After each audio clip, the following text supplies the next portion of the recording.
in Chattanooga, Tennessee, David Tulis.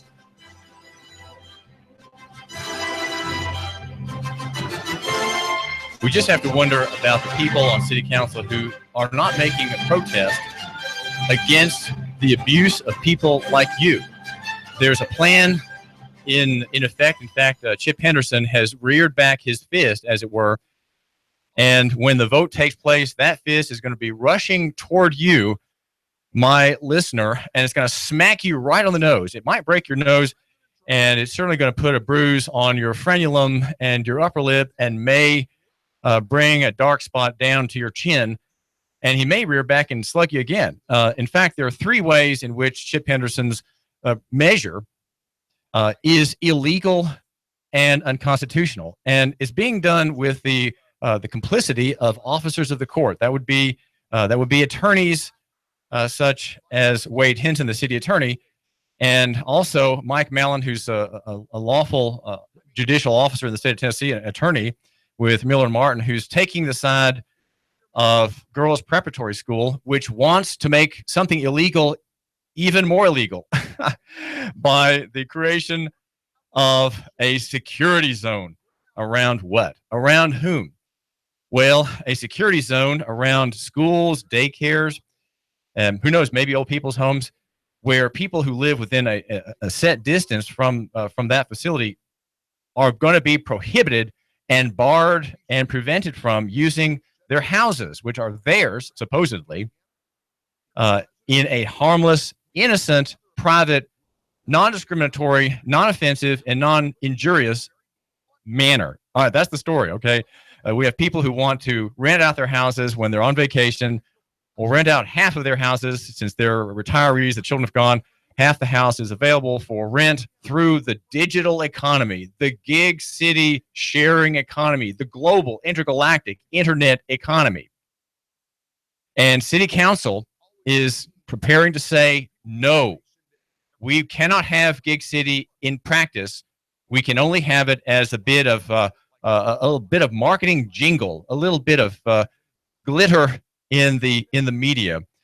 In billboards and internet ads for have your vacation in Chattanooga. We have wonderful facilities. We have a river. We have a mountain overlooking the river, a curve in the river end. We have a wonderful aquarium. We have battlefields nearby. We have history. We have culture. We have refinements and great restaurants.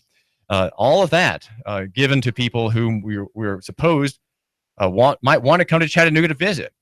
But there's going to be an illegal operation to prevent them having their choice and to prevent the people in Chattanooga, innocent and harmless homeowners, from having their choice too. They are not going to be allowed to rent out their wonderful houses with the shrubs, the nice lawn, the beautiful furnishings, the nice paintings on the wall, some of them originals, and beautiful countertops and nice furnishings. And private accommodations, right? Accommodations in a human home, the home of a human American Tennessee family, open now to people from Saudi Arabia, people from Belgium, people from South Africa will be coming here to visit or on business. The folks in Lower Saxony, Germany, where Volkswagen has her headquarters, they will be coming too. And they will not be able to freely choose where they wish to stay. They might be relegated to hotels or motels, these corporate facilities that are all public all the time. But Airbnb and like platforms that are on the internet allow for choice and selection and competition. And the visitors will not be able to come as they will if City Council votes this coming Tuesday to reject the gig city in practice. Okay, that's what the council members seem to be planning on doing. And I did not attend the meeting yesterday, being involved in the wonderful work of sales calls for radio. Didn't get to attend the meeting, but there was a report in Chattanooga following on earlier reports that I have written and that have been published elsewhere about the ruminations of the council members and what they're hearing. The council members are hearing from the mayor's office, for example, Donna Williams, that they have a coercive power. And here's how that coercive power is going to be used. And we need to have a surveillance system. Now we're getting into city surveillance of the marketplace, where evildoers are scofflaws, people who are renting out their houses through such networks. If they're in the city, they are going to be surveyed, and the photos, the screen grab is going to be time stamped to show that they have been out of compliance with the pending statute, the pending ordinance that is going to be voted on, and which Wade Hinton, the city attorney, says will go into effect in October. Well, this proposal from Chip Henderson is a sock in the face on many counts, and that Chip Henderson is a conservative just goes to show you that we have had enough of conservatives. Have we had enough of people such as Darren Ledford, who is also a conservative? Maybe. And their interest now is public safety. That is the pretended interest. And the interest is being doubled upon, is being added upon, built upon by a secondary piling on group. And that would be schools such as St. Nicholas Episcopal School and St. Peter's, both Episcopalian, and GPS, the highbrow private school for girls, overseen by Autumn Graves, who a couple weeks ago, well, maybe just last week, said that she's concerned for the security of the girls in that school. And she's concerned because there might be rapists, there might be prostitutes, there might be people who actually take drugs, there might be people who peddle drugs, who are members of the Airbnb and like network. They're not, and therefore they're here in town, they're visiting, they're staying in these private dwellings, hoping, of course, to give a rating and to get a rating that's favorable to them. And yet still, though that is a self-regulating system, a system of self-regulation where every member wants to be approved of by the counterparty.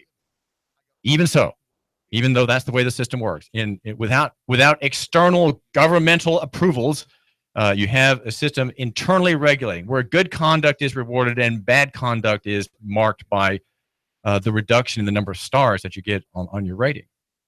Well, that's not enough. That is not enough for Autumn Graves. It is not enough for Mark Fallow from St. Nicholas. These good people, Mike Mallon is representing GPS. He's an attorney with Miller Martin. His daughter went there, and he has been engaged as counsel and perhaps in some respect as agent, speaking on behalf of GPS. And the concern is safety. Now, he says that it's a delicate balance between property rights and security. Well, it's not a balance at all. It's not a balance at all. The balance goes entirely down to the tabletop on the one side. And the one side is property rights and constitutionally guaranteed rights, procedural and substantive. Okay, the weighting is entirely on the side of property. And so the scale, if it's on your desk, thunks down onto the desktop, thunk on one side, and the other side is suspended up near halfway to the light. And that is the side of safety and security. There is nothing there. It is an insubstantial claim. It does not stand at all. It has no weight at all. It has no gravitas. It does not claim the authority of gravity on its behalf to push down against the property rights that are constitutionally protected and guaranteed here in Chattanooga and in Hamilton County. And yet, Chattanooga city government plans to violate your rights. They're planning on doing it this coming Tuesday. I'm wondering, since the Airbnb network is decentralized, where is the protest against the abuse that's planned? The abuse has some remarkable elements, and they are legal in nature, but they're also religious in nature. And I'm looking here just briefly, and I want to divert your attention off to the side because the story has a bit of human interest, right? It has a bit of human color. St. Nicholas mission statement. Okay. Its identity involves love, trust, and inclusion. Okay, so here we have an attorney, and we have schools with their young charges behind the guard there, behind the veil, protected by in loco parentis, by the schoolmasters and their authority in place of parents, right? They have in loco parentis authority. And in that school, which has an Episcopal theory based out of the Henry VIII being the head of the church, that's when it all began, and replacing the Lord Jesus, of course, as the head. In Protestantism, Jesus is the head of the church. In Rome, of course, the Pope is. And in Episcopalianism and Anglicanism, the king, Henry VIII, being the first head of the church. And his successors now, Queen Mary, the head of the church today. So anyway, the identity has this very warm humanistic theory, starting off with love, trust, and inclusion. Okay, what about inclusion? How is the quaking of fear by people such as Mark Fallow from St. Nicholas, how is it that this is inclusive? We can't have people near us. We can't have people who live in houses near our school to rent out their houses. We can't allow that. We beg protection. We beg mercy, city council. And St. Nicholas's theory goes on to say that it points out that it sees reason as a way to true understanding and fosters a concern for the well-being of society. Well, reason, and this is what we have. This whole operation of the city against the free market is an act of reason. It's not an act of law. In fact, it violates the law, and it's certainly not godly. And I would understand that to be true, that the Episcopalianism is based on reason. It cares less about revelation, but reason is a way to true understanding and fosters a concern for the well-being of society. I would say that Christianity does that. Christianity and revelation do that much better. But it is a kind of humanistic, a human-centric argument. And the mission statement also talks about that mission statement guides the development of ethical principles and sound moral character. Again, humanistic terminology, where it's kind of man-centered. It's man to man. We have good relations. We're inclusive. We're loving. We're trusting each other, and that is ethical. Those are called ethical principles and sound moral character. Well, is it sound moral character if you, wanting to protect the children in your school, reach out across the boundary line between you and the neighbors? You reach out you reach out to the first neighbor, to the second neighbor, maybe to the third neighbor, and to the fourth neighbor in a circle around your school. And you say, Mayor Burke, City Council, we want you to prevent these people from using their property. It's private property. They pay those houses. They pay mortgages on those houses. They keep up those houses. They maintain liability insurance for injuries on those houses. They insure the property of those houses from loss against theft and fire. And they live on those houses every day. And when they're gone, sir, we want you to prevent these people from using their private property for their own harmless and innocent use and for their own profit. We want you to prevent them from using that house for their private profit. Not just the first house next to St. Nicholas School, and not just the first house next to St. Peter's, but the second house and the third house and the fourth house, to the proper limit, whether that's 1,000 feet, whether that's 500 feet. It has not been determined that I can discern yet in the details. Well, that's how. What kind of Christianity is that? What kind of inclusion is that? What kind of trust is that for the Episcopalians to say, we want security? Why are these people living in such fear? If they're Christians, don't they know that God protects his people? Don't they have confidence that even though there are malefactors, even though there are evildoers, even though there may be rapists among us, that God protects his people? And that when a criminal strikes, whether he's a murderer, a rapist, an assailant, that's always part of God's providence. That man who does those things, he's going to do those things following his own character, right? Following his own free will. And God ordains his actions. And God, he doesn't just allow them, he ordains them to happen. So there are malefactors in society. There are bad people. There are women who prostitute themselves. There are men and women who traffic in illegal plant life and contraband and narcotics. They do those things. They do exist. Indeed, they do. But if you're an Episcopalian, where's your faith? Where's your confidence in God?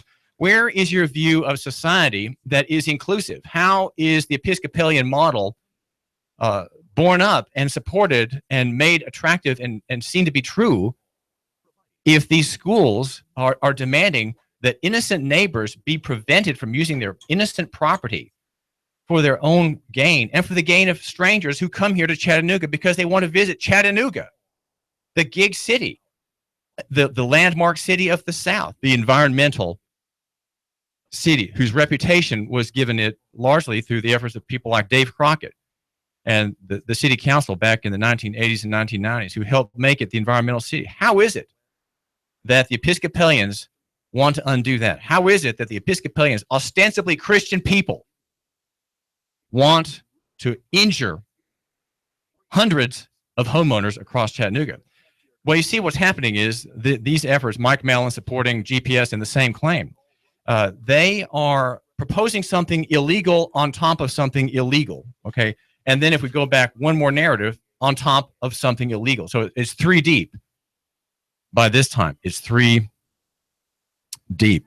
Autumn Graves, in an earlier account in Chattanooga, asked for safety zones to be set up around schools. And she said the guests at the rentals near the North Chattanooga school, quote, will have access to 12 and 13-year-old girls who may not recognize the best people to be hospitable with. My goodness. She said she has information that rentals are sometimes used for drug drops, prostitution, and sexual assaults. Yeah, right. Someone with a reputation, an online reputation for being in commerce online, has a reputation for sexual assaults. Yeah, I'm going to come to Chattanooga and rent an Airbnb house, and maybe I can have some sexual assaults there after going to the aquarium and eating at the fish and chips joint down on the riverfront. Maybe that's what I'll do, and go to the mall afterwards. Yeah, and then maybe I'll engage in a little bit of prostitution as well as a hiring party, right? As the John, I'm going to hire a prostitute, and she's going to come here. In fact, we'll enjoy sexual acts in the yard. That's what we're going to be doing. And hey, we'll invite the little GPS girl over here and ask her if she wouldn't mind taking some photos of us from a distance with one of our phone cameras. Is that really what Autumn Graves thinks? Is that really what is in view here? Well, these in fact are phantasms. They are simply weird imaginings. People living in fear. Because think about this: when you build a school, you can't control your neighbors at all. You may actually have people who are involved in the drug trade right next door to you. You may have a man who's the neighbor on the other side of the tree line there near your school, who actually is a murderer who killed someone in 1975.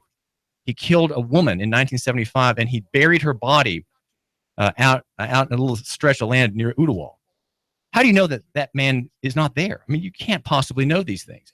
And so if you live in fear, you won't ever open up to anybody. If you live in fear, you will make sure that you'll create a system which will collapse society. Okay, you simply can't have a society based on fear and suspicion. In fact, the Christian argument for the marketplace, the Christian argument that the Episcopalians have rejected, holds to amity and affability in the marketplace. It presumes the best of people, and that is, of course, a proverb. That you assume the best of people and that you don't listen to rumors. And what's happening here is that Autumn Graves and Mark Fallow of these private schools are besmirching innocent people from around innocent and anonymous people who are future visitors to Chattanooga. And they are also besmirching the integrity of people here in Chattanooga who live here, right, and who have these homes available. There are more than 500 of them, some of them facing the ban that is going to be imposed by City Council if it approves the Chip Henderson vote. The Airbnb rule is illegal, okay? It's illegal, and it violates important protections for you in law. And the protection, I think the main protection, I would say, if I had to boil it down to a single point, is the prohibition against arbitrary and capricious acts. It is an arbitrary and capricious act. And the arbitrary and capricious standard, which means a non-standard, is being imposed in the three areas that I think are a way of analyzing the ordinance proposed by City Council. And well, here, what is arbitrary and capricious? Well, it means a willful or unreasonable agency action in dealing with an agency without consideration of or in disregard of facts or law. And when you come up with that standard regarding state agencies, and in the standard for judicial review, which is to say when you appeal a ruling against you by an agency, there is a clearly unwarranted exercise of discretion. So those words describe in a nutshell in Tennessee statute what arbitrary and capricious mean as words. Those are the Tennessee Code annotated Title 4. And there's more, but it violates the equal protection rules under the Tennessee Constitution and under the federal Constitution. And Wade Hinton needs to say something about this. He's advising the city. Does he care about the people in the city or just the corporation? Which is it, Wade? Just the corporation or the people? David Tulis, Nooga Radio.